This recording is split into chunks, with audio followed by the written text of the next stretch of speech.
What is the tag inside a Go High Level?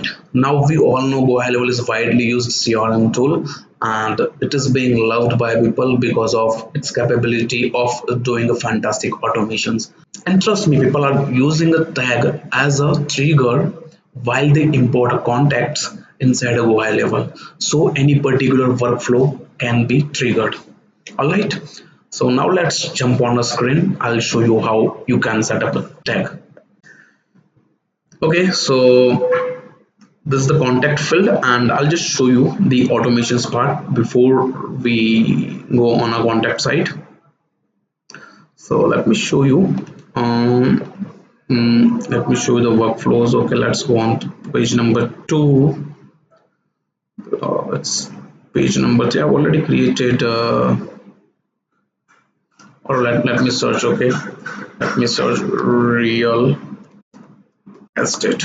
Okay, so we do have a real estate workflow over here. Now I'll show you tag which I have created to trigger this workflow. Yeah, this is a trigger point. Trigger point whenever contact is created or uploaded in Go High Level. Okay, it should have this tag real estate. So this workflow will get triggered. Similarly, I do have a real estate workflow. All right, so let's go inside a contact and I'll show you. We are not going to fully upload this contact list, by the way, because these workflows are already active, but I'll show you the example. So I'm just importing. Here I'm importing few contacts. Okay, this is the contacts. Go here, next, upload CSV file, go to download. Okay, I'll upload from you real estate sample. Okay, next.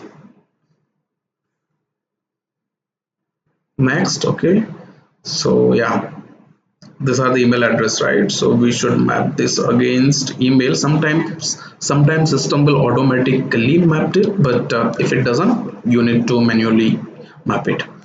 All right, now next. Now here is the place where now you need to know where do you want to use this contact. Do you want to send emails for real estate services? And also, yeah, you can just you must have created one workflow for that, right? So what you can do, you can just select the I'll show you, select real estate. Yeah, real estate, this is the tag. All right, so what happened if I do a bulk import over here? Okay, so this contact will get created, and then since this contact has a real estate as a tag, that particular workflow will get triggered, and all the messages, sequence of messages, will goes to these people, and if these people are interested, they will reply to me, and yeah, that's it. So this is how tag works. All right. Okay, now you can definitely create a one workflow by setting up a trigger using a tag, and you see how it is useful for you. Thank you.